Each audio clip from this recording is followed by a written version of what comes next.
Bonjour à toutes et à tous, bienvenue dans Yes We Can, cette émission qui vous accompagnera tout au long de la CAN 2025 qui se tient aujourd'hui au Maroc. Depuis notre studio mobile installé juste en face de la fan zone OLM Suissi, nous recevons M. Aboulaye Ouzero, ancien footballeur international du Bénin, actuellement sélectionneur de l'équipe féminine béninoise.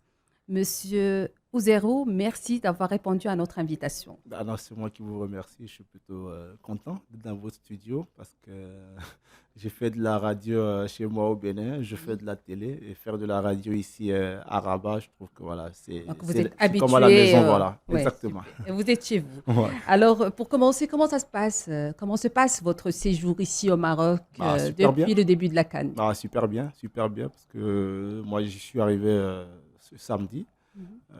Voilà, on a vu la ville. C'est vrai que moi, je connais déjà, hein, Oui, parce que quasiment 2 fois par an, quand même, depuis 5 ans, je viens au Maroc, donc oui, je connaissais très bien.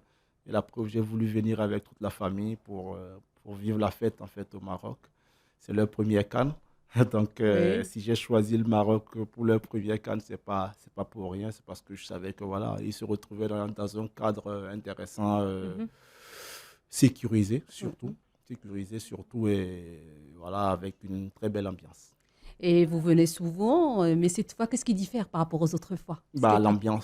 Très bien. l'ambiance, voilà, parce que la fête. C'est la fête. Parce que Alors, la c'est une fête, fête continentale. exactement, il y a, On a toute l'Afrique ici ouais, à ouais. Rabat.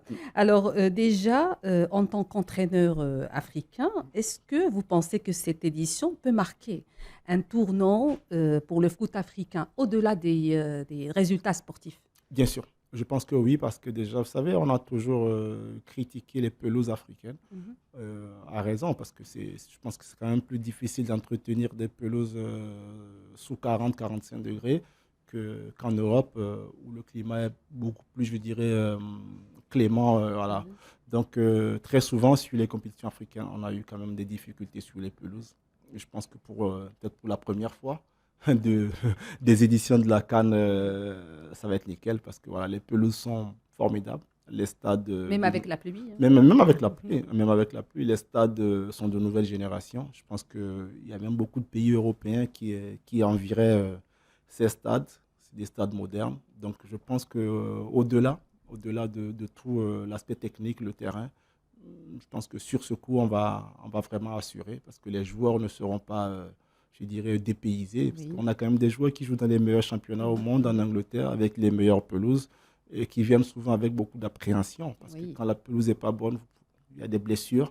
Là, pour le coup, je pense Ça que impacte le jeu aussi, hein. exactement. Mhm. Donc, je crois même mentalement, déjà, les joueurs, je pense que voilà, ils vont jouer beaucoup plus libérés parce que s'ils n'ont pas peur de Mhm. blessures, parce qu'ils retrouvent les mêmes conditions, en fait, Oui. qu'ils ont en club.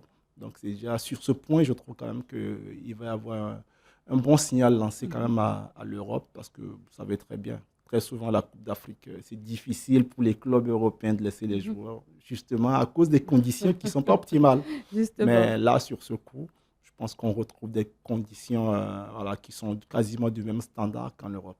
Et le Maroc, comme vous avez vu, là, et on le voit tous, il a investi dans des stades, beaucoup dans des stades, les centres d'entraînement, les infrastructures sportives. Ouais.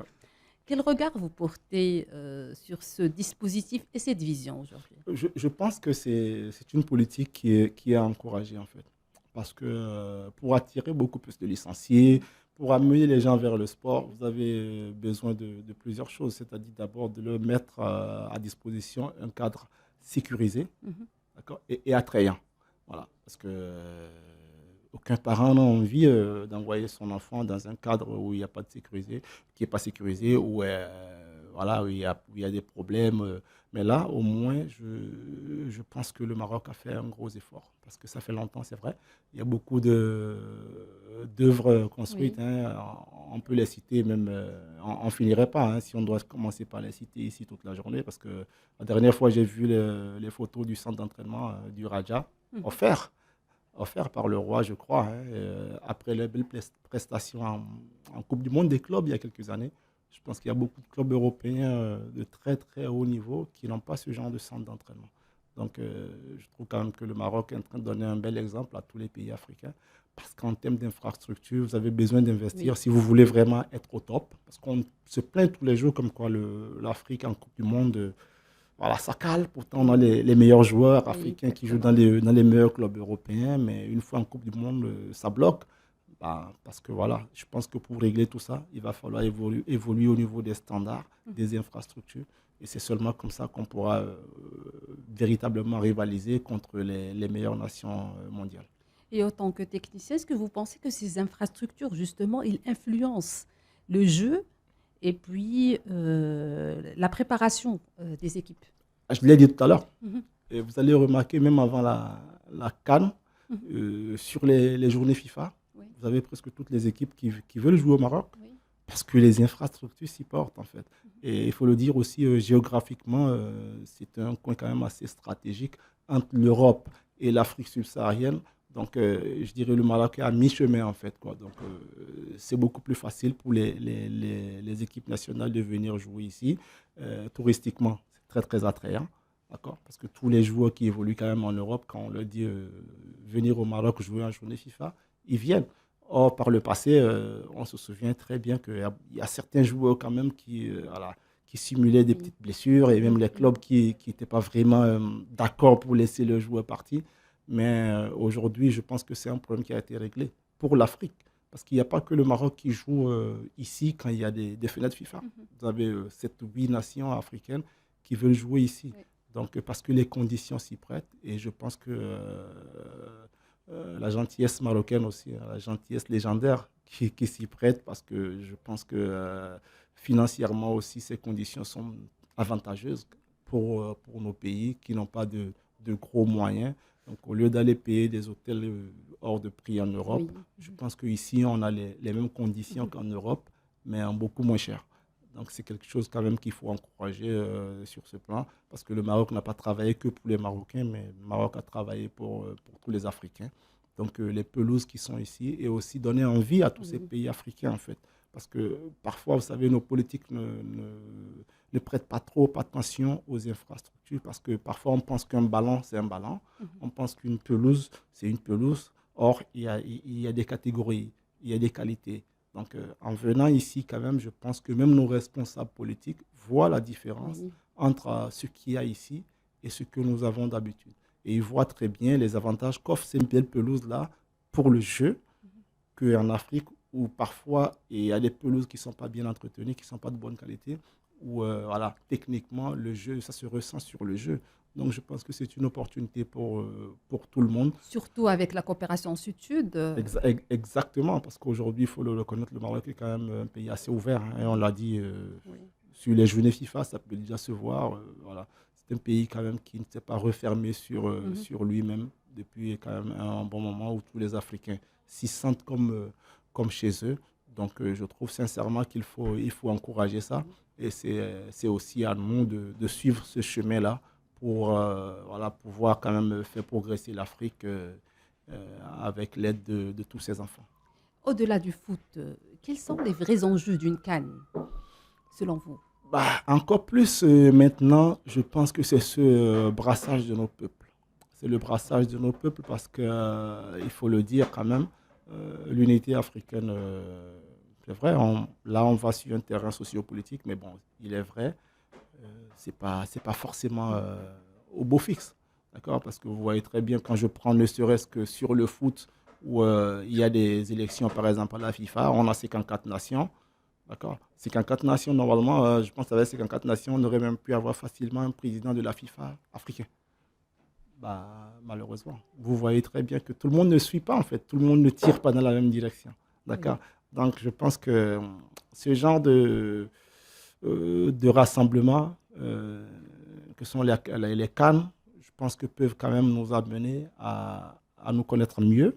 Parce Mhm. que souvent, en fait, c'est pas qu'on est mauvais, mais parfois, on est juste craintif. On On a la peur de communique. l'autre, Oui. voilà. Mhm. On a la peur de l'autre, Mhm. on est méfiant. Oui. Parce qu'on ne connaît pas, on connaît Exact. pas l'autre. Oui. Donc, voilà, avec ce genre de brassage, je pense, on peut mieux se connaître, Mhm. mieux se faire confiance et pouvoir enfin tirer de la même direction. Mieux Voilà. se connaître et mieux se connecter, surtout. Exactement. Mhm. Donc, de loin, c'est pas possible. il faut se fréquenter Oui. pour quand même avoir cette connexion-là afin de pouvoir se faire confiance et tirer dans la même direction quand il y a des décisions importantes à prendre. Et il y en a beaucoup, hein.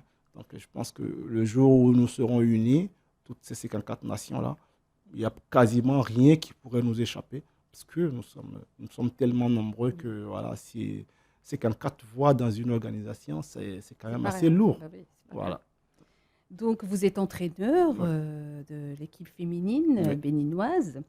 Est-ce que vous pouvez nous parler de votre engagement pour le football féminin Mm. africain? C'est vrai que je suis venu au foot féminin, j'ai envie de dire, par le plus grand des hasards. Oui. D'accord?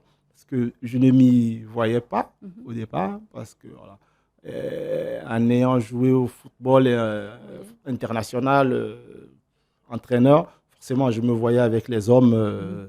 Mais, euh, bizarrement, aujourd'hui, je veux le dire, j'ai même pas envie de retourner au niveau des hommes. Ok. Parce que je suis venu dans le milieu depuis 2021, Mhm. ça fait 5 ans. Ça a commencé à peine, hein, au Bénin, parce que c'est vrai, depuis très longtemps, on a négligé un peu le foot féminin. On a repris en 2021. Et sincèrement, ce que je vois, en fait, humainement, aujourd'hui, je suis accroché à ça, parce que je vois il y a beaucoup de choses à faire. Et je vois tout le bien que cela fait à toutes ces jeunes filles et surtout à leurs familles. Parce qu'avant, quand même, il y avait des préjugés. Oui. Et surtout quand on vient de zones, moi je viens du nord du Bénin, je suis musulman, c'est une zone religieuse où c'était difficile de voir des Pour les filles filles. jouer au foot. Aujourd'hui, c'est quasiment normal. Voilà. Normal de voir les jeunes filles jouer au foot. Et je pense que ça, c'est déjà Bien sûr. une grosse victoire. Avancer. Exactement, c'est une grosse victoire. Mhm. Et j'espère que ça va évoluer aussi. Et indirectement, je pense que même les pays comme le Maroc nous aident à ça indirectement. Parce que vous savez, nous, en Afrique subsaharienne, le modèle, quand je parle de la religion, nos modèles, c'est le Maghreb. Quand vous êtes musulman, Mhm. tout ce qui est du Maghreb, en fait, on se sent proche de ça, grâce à la religion. Oui. Donc, quand une mère très religieuse Mhm. voit des filles marocaines jouer au foot, ça veut dire que c'est pas... Ça encourage à Ça, franchir le pas. Donc, exactement. ça, le facteur psychologique. Exactement. Ça veut dire que ce n'est pas un péché. Parce que si ça Ça se fait au développe. Maroc, Oui. le Maghreb, Mhm. une zone arabe, euh, berceau de cette religion D'accord. islamique. Mhm. Donc, quand on voit les Marocains jouer au foot, on se dit, ok, d'accord, ça veut dire que s'il y a au Maroc, les filles jouent, bah, ça veut dire que chez nous aussi, nos filles peuvent jouer. Donc, indirectement, ça a un impact Ça quand débloque. même, D'accord. exactement, ça a un impact quand même assez conséquent sur la mentalité de nos parents qui étaient beaucoup plus réticents à laisser les jeunes filles aller jouer au Oui. foot. Et quel rôle jouent, selon vous, les entraîneurs et ces académies de football, comme c'est le cas de l'académie Mohamed VI du football, dans la montée au niveau du foot africain? Bah, le rôle, je pense qu'il y a plusieurs aspects. Il y a plusieurs aspects parce que je parle de l'aspect financier d'abord. Parce que par le passé, quand même, il y avait de gros talents qui sortaient de l'Afrique pour l'Europe. Mais quand vous prenez un talent sud-américain du même niveau qu'un talent africain, le talent africain, en valeur marchande, Oui. il vaut peut-être 20 fois moins que le joueur sud-américain. Parce que, justement, les Sud-Américains ont réussi à mettre en place un label formation sur les Brésiliens et les Argentins. Et les Européens n'ont aucun doute sur cette formation. Par contre, en Afrique, il y avait ce doute-là, en fait. On se disait, bon, voilà, le talent est là, mais est-ce qu'en termes de formation, ils ont pu cocher toutes les cases? Oui. Donc aujourd'hui, en tout cas, avec toute la formation qu'il y a derrière et tous ces joueurs de très bonne qualité qu'il y a, je pense que déjà financièrement, on commence, même si c'est vrai, il y a beaucoup d'efforts à faire, on commence par nous traiter d'égal à égal. Ça, c'est déjà intéressant. D'accord. Parce qu'en Afrique, aujourd'hui, c'est difficile de voir, par exemple, un club européen, un grand club, pour qui 5 millions d'euros, ça ne vaut rien quasiment, 5 millions d'euros pour eux, mais un grand club européen, prendre un joueur d'Afrique directement à 5 millions d'euros, ils ne sont pas prêts. Par contre, mettre 20 millions sur un Brésilien, il n'y a pas de problème. D'accord. Parce que, voilà, la formation. Et aujourd'hui, je pense sincèrement qu'avec tous ces centres de formation, les Sénégalais, ils l'ont fait, avec des centres de renom qui sortent de très bons joueurs. Oui. Aujourd'hui, le Maroc au devant de la scène, en fait, avec l'académie. On sait très bien aujourd'hui que Asdin Onaï, il sort de là. Il y en a plein d'autres qui sortent de là. Et on voit qu'en termes de qualité de jeu, ils peuvent s'intégrer directement dans les meilleurs clubs européens. Donc, à partir de ce moment, comme je l'ai dit, financièrement, ça règle un problème, mais aussi, je trouve, dans le respect. Dans le respect de ce football africain qui donne tellement au football mondial. Sans avoir ce respect-là, aujourd'hui, je trouve sincèrement que ça va nous amener à ce respect-là. Et on est sur la bonne voie. Exactement. Et financièrement aussi, je pense que l'Afrique se porterait beaucoup mieux avec justement cette possibilité de donner aux Africains la possibilité de jouer chez eux, d'être professionnels chez eux et d'avoir une belle vie. En fait, en réalité, parce que c'est ce qui pousse beaucoup de talents à essayer d'aller en Europe coûte que coûte, pour avoir une meilleure vie, en fait. Donc, je pense qu'aujourd'hui, avec tous ces changements, on pourrait garder un peu plus nos jeunes footballeurs chez nous, qui n'auraient retenir les talents. Exactement, qui n'auraient pas forcément besoin d'aller jouer en 4e ou 5e division en Europe, en sachant que leur talent est nettement au-dessus de ce niveau-là. Donc, ça va éviter cet exode que j'appelle l'exode sportif. Et puis, voilà, ça ne va faire que rehausser le niveau de notre football. Alors, on passe aux questions express. La CAN 2025, en un mot, selon vous? J'ai envie de dire, il faut que je trouve, parce qu'il y a plusieurs mots qui me viennent en tête. J'ai envie de dire... en une phrase. Je parlerai de convivialité, beauté et amitié. Voilà, parce que c'est beau, il faut le reconnaître en fait. Quand vous voyez Rabat, c'est beau, c'est propre. C'est assez bien organisé. Les stades sont de très, très bonne qualité. D'accord, des stades de nouvelle génération. Amitié, parce que vous savez, les Marocains aujourd'hui, je n'ai pas envie de dire que c'est pour la CAN que tout le monde est gentil. Pour moi qui connais un peu, ils ont toujours été gentils. Oui. Donc, tous les supporters le disent en fait. Dès qu'ils viennent, ils disent « Ah ouais, ils sont quand même assez gentils. On vous laisse le chemin, on vous laisse passer, on vous aide. » Donc, sincèrement, je trouve que c'est un bel exemple. Parce que vous savez, on a des préjugés, hein, souvent en Afrique subsaharienne, on se dit « Ah ouais, les Maghrébins, ils ne se considèrent pas comme les Africains. » Ce sont des préjugés. Et aujourd'hui, je pense que tout ça est en train d'être démystifié. Quand on voit... Ça sert à ça aussi. Exactement. Voilà, oui. Quand on voit la CAN et ce brassage entre les nations, on comprend finalement quand même qu'on est tous dans le même bateau et que Marocains ou Béninois, c'est pareil. Le football béninois, en un mot. Le football béninois, je dirais espoir. Super. Ouais, espoir. Le football en Afrique dans 10 ans. Victoire, Coupe du Monde. Ah, pourquoi pas? Pourquoi pas le Maroc champion du monde? Coupe du monde ici au Maroc. J'allais vous poser la question sur le football marocain. Voilà.